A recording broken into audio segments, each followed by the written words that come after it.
Assalamualaikum warahmatullahi wabarakatuh. Halo semuanya, perkenalkan nama saya Nurul Hafizah dengan NIM 2205113117 dari kelas 22A akan mempresentasikan materi tentang implementasi konsep 6C dalam menyongsong pendidikan abad 21. Pembelajaran abad 21 merupakan suatu peralihan pembelajaran di mana kurikulum yang dikembangkan menuntun sekolah untuk mengubah pendekatan dari teacher center menjadi student center. Hal ini merupakan sebuah jawaban dari permasalahan yang timbul di bidang pendidikan di tengah derasnya kemajuan teknologi dan sebuah informasi dari berbagai sumber, sesuai dengan tuntutan masa depan di mana peserta didik harus memiliki kecakapan berpikir. Bentuk upaya peningkatan pembelajaran abad 21 dapat diperkuat oleh pemerintah dengan menerapkan kurikulum merdeka di setiap satuan pendidikan Indonesia.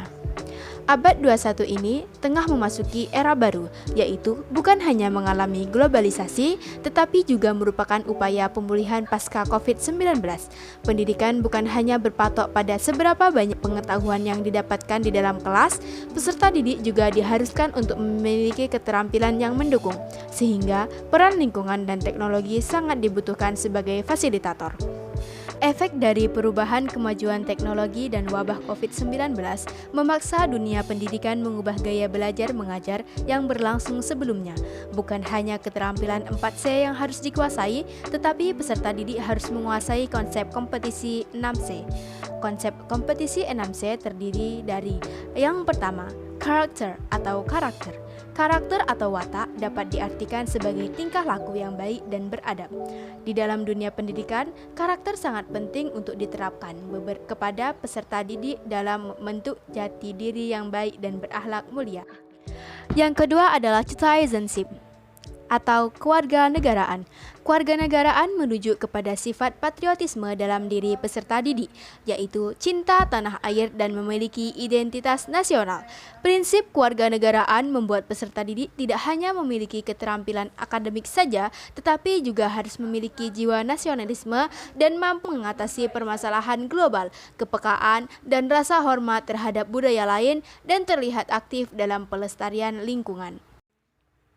Yang ketiga adalah critical thinking and problem solving atau berpikir kritis dan pemecahan masalah.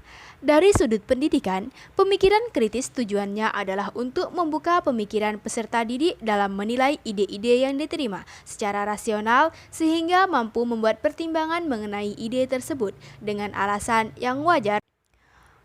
Murdoch University pada tahun 2008 mengutip pendapat Ennis, berpikir kritis adalah suatu proses yang berfokus pada mengambil keputusan yang layak tentang apa yang dipercaya dan dilakukan. Yang keempat adalah kreatif atau kreatif. Kreatif didefinisikan sebagai kemampuan seseorang dalam menciptakan karya baru yang berguna dan juga memiliki kualitas. Kreativitas sangat tergantung kepada pemikiran kreatif seseorang, yaitu kemampuannya dalam menciptakan gagasan baru sehingga dapat menemukan penemuan baru yang sering disebut juga sebagai inovasi. Collaboration atau kolaborasi. Kolaborasi merupakan kemampuan untuk bekerjasama, beradaptasi, saling bersinergi, bertanggung jawab, bekerja secara produktif dengan yang lain, toleransi, empati, dan menghormati perspektif orang lain. Kolaborasi juga berarti fleksibel dan mampu menjalankan tanggung jawab pribadi serta mampu memaklumi permasalahan yang terjadi. Dan yang poin terakhir adalah communication atau komunikasi. Pada keterampilan ini, dalam konteks pendidikan, komunikasi merujuk kepada percakapan yang terjadi di antara pendidik dan peserta didik, maupun antar sesama peserta didik. Peserta didik dituntut untuk mampu menganalisa, memproses, mengidentifikasi, dan memanfaatkan sumber informasi secara efektif. Pendidik memiliki peran sebagai fasilitator dalam membuka wawasan peserta didik. Selain itu, pemanfaatan media komunikasi dan keterampilan komunikasi baik secara lisan maupun tulisan mampu buat pengajaran menjadi lebih kuat. Keterampilan abad 21 diyakini dapat memperkuat model sosial dan model intelektual peserta didik. Masalahnya, konsep yang baik tidak mudah diimplementasikan dengan baik, apalagi terjadi perbedaan antara sekolah, fasilitas, kualitas guru, kualitas kepemimpinan, dan juga kualitas informasi yang berbeda-beda. Namun, bila konsep 6C dapat diimplementasikan dengan baik, maka peserta didik dapat memiliki keterampilan-keterampilan yang luar biasa dan menjadi active learning.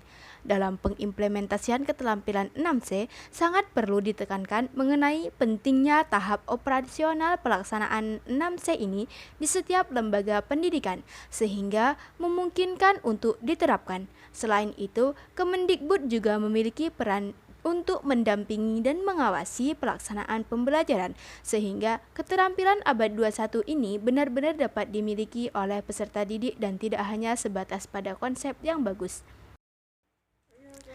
Karena pembelajaran abad 21 khususnya dengan menggunakan konsep 6C memiliki perbedaan yang sangat signifikan dengan pembelajaran di masa lalu. Ditambah dengan menyebarnya wabah COVID-19 membuat semua mengalami perubahan. Dalam dunia pendidikan, peran pendidik sangat penting dalam lembaga pendidikan karena sebaik apapun kurikulum dan sistem pendidikan yang ada, tanpa didukung kualitas pendidik yang baik, maka semuanya tidak akan berjalan dengan semestinya. Pendidik dan tenaga kependidikan perlu memiliki kualitas yang sesuai dengan syarat sehingga mampu mendukung dan menyelenggarakan pendidikan secara profesional. Apalagi dikuatkan dengan fakta bahwasanya saat ini semuanya terkhususnya peserta didik mendapatkan banyak sumber informasi dan pengetahuan dari berbagai aspek, dan tentunya hal tersebut didasari oleh perkembangan teknologi informasi dan komunikasi. Sekian presentasi yang dapat saya sampaikan. Terima kasih atas segala perhatian dan mohon maaf atas segala kekurangan.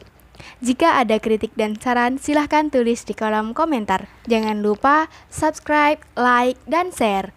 See you. Wassalamualaikum warahmatullahi wabarakatuh.